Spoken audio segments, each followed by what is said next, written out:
وشنو هو لا بيسيكتريس؟ هو اللي تيقسم ليا الزاويه الى زاويتين متقايستين. اذا غادي نرسم واحد الزاويه ا او ب.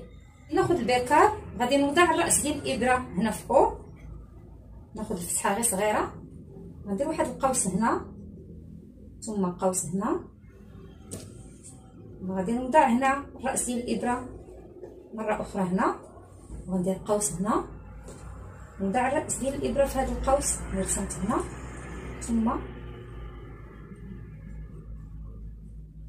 غادي ندير قوس، وغنحسب على واحد النقطه هنا فين سيتلاقاو لي الاقواس. انطلاقا من الراس ديال هاد الزاويه وهاد النقطه اللي حسبت عليها غادي نرسم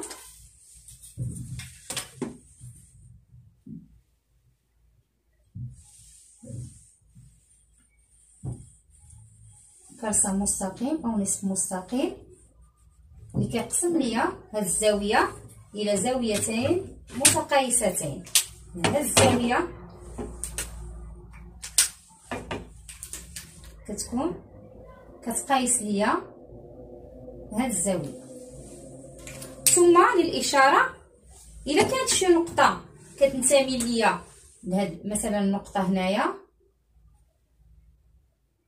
او، الا كانت كتنتمي ليا لا بيسيكتريس ورسمت العمودي والمار من او هكذا، هاد النقطه غنسميها اي. هنا عندي رسمت زاويه قائمه، ثم غادي نرسم كذلك العمودي على هاد الضلع او بي والمار من النقطه اللي كتنتمي ليا لا بيسيكتريس. عندنا زاويه قائمه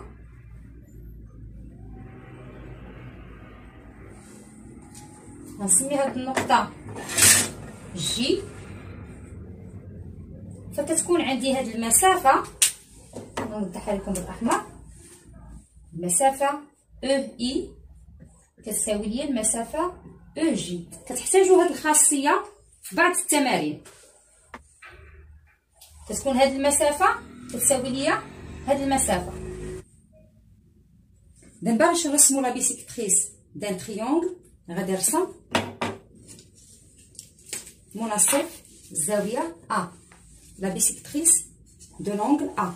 كناخذ البركار على هذا الشكل، كنوضع هنا ابره، كندير قوس هنا بلا ما نغير الفتحه وقوس هنا، ثم كنوضع هنا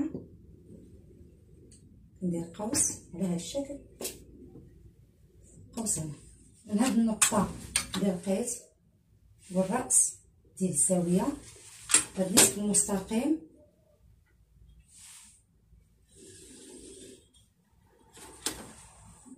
c'est la bisectrice de l'angle A et du triangle ABC.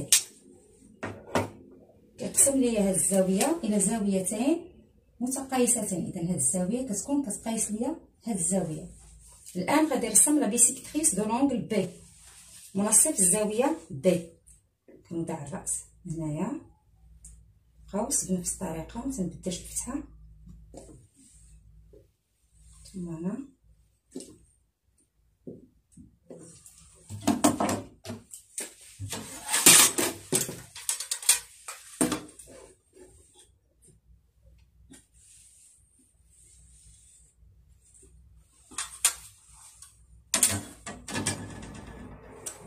رسمت دابا دو بيسيكتريس دي تريونغل ا بي سي. كنلاحظ انهم كيتقاطعوا ليا في هذه النقطه.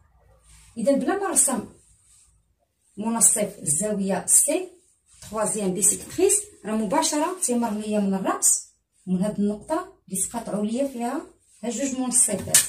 اذا غادي نرسمو هنا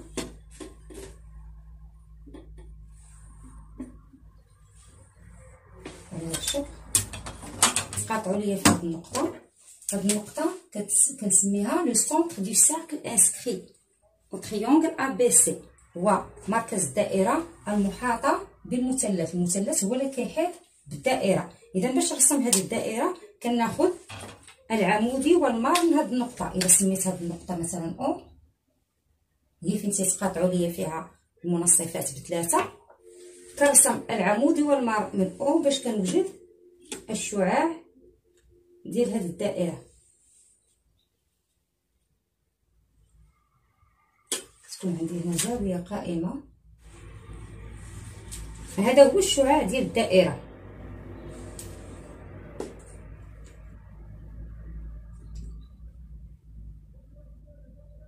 القياس هو الشعاع ديال الدائره. اذا غادي نرسم لو سيركل انسكري، الدائره المحاطه بالمثلث.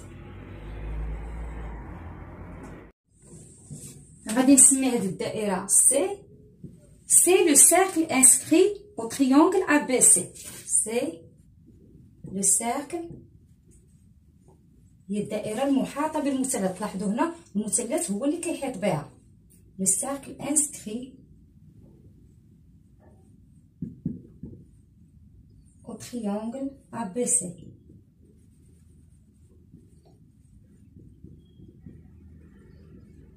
O, le centre du cercle inscrit au triangle ABC.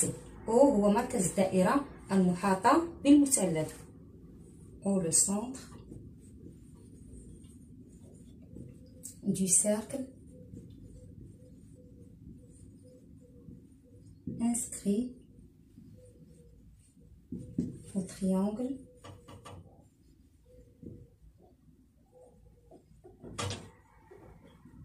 ABC. هنا غنسمي هاد النقطة مثلا اي، ثم هاد العمودي على هاد الضلع والمار من او غنسميه جي، وهاد العمودي غنسميه كا. او اي ايغال او جي ايغال او كا. إذا لو غايون ار الشعاع راه يمكن يكون او اي ولا او جي ولا او كا. كتكون هاد المسافات متساوية بالارتفاع في المثلث. La hauteur d'un triangle, c'est la droite passant par un sommet de ce triangle est perpendiculaire au côté opposé à ce sommet. إذا غادي نشرح لكم من خلال هذا الرسم باش غادي نرسموا الارتفاع في هذا المثلث. غناخذوا العمودي على الضلع بي سي والمار من الرأس أ على هذا الشكل.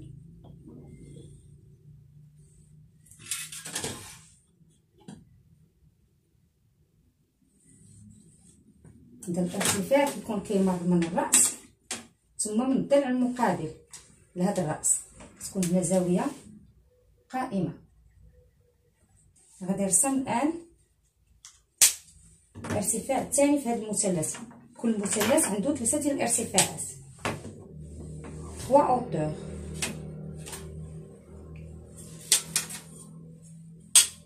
غناخدو العمودي على أسي والمار من الرأس بي.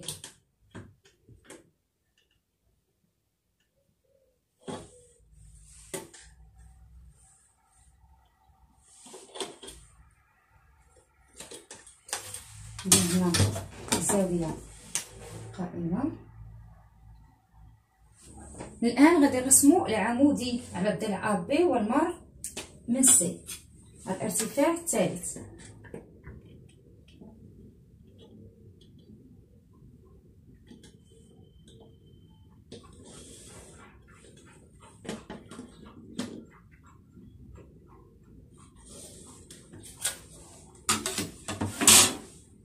كما كتشوفوا هنا هاد الارتفاعات بثلاثه تيتلاقاو ليا في نقطه واحده.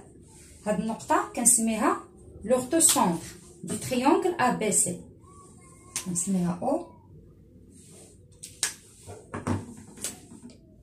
او لورتو سونتر، مركز تعامد المثلث ا بي سي. لورتو سونتر دو تريونغل ا بي سي. باش يمكن رسم مركز التعامد ديال المثلث ا بي سي يمكن ليا نرسم غير جوج ديال الارتفاعات ونحصل على المركز ديال التعامد. الان غادي نشرح لكم لا ميديان دان تريونغل. La médiane d'un triangle, c'est la droite passant par un sommet et le milieu du côté opposé à ce sommet. انطلاقا من هذا المثلث ا بي سي غادي نرسم لكم لا ميديان، هو اللي تيمر ليا من الراس ومنتصف الضلع المقابل. غادي نرسم اول شيء منتصف الضلع، نرسم المنتصف ديالو.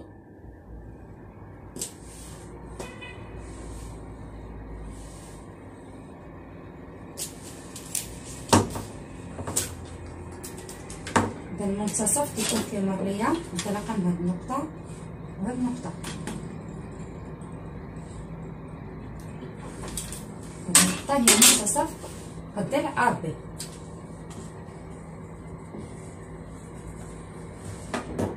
لا ميديان كيمر ليا قلت من منتصف هذا الضلع والراس. غناخذ الان منتصف الضلع ا سي. راه يمكن لكم تاخذوا المنتصف يا اما بالبركات يا اما بالطريقه ديال المسطره. مثلا هذا الضلع فيه 2 سنتيم 2 سنتيم، المنتصف هو 1 سنتيم. الراس ومنتصف الضلع المقابل له.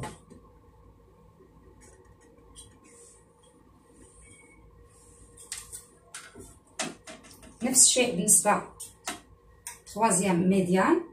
غناخذ المنتصف ديال الضلع بي سي. هذا الضلع فيه 2.4، اذا المنتصف هو 1.2.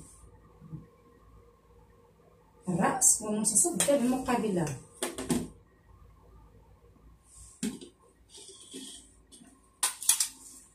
كل مثلث فيه 3 ميديان، 3 متوسطات وتيتلاقاو ليا في نقطه، كيتلاقاو ليا في نقطه واحده. النقطه نسميها مثلا جي. جي كنسميه لو سونتر دو غرافيتي. Le centre de gravité d'un triangle, c'est le point de rencontre de ces 3 médianes. Le centre de gravité مركز ثقل المثلث ABC هو تلقاو فيه 3 ديال المتوسطات 3 ميديان.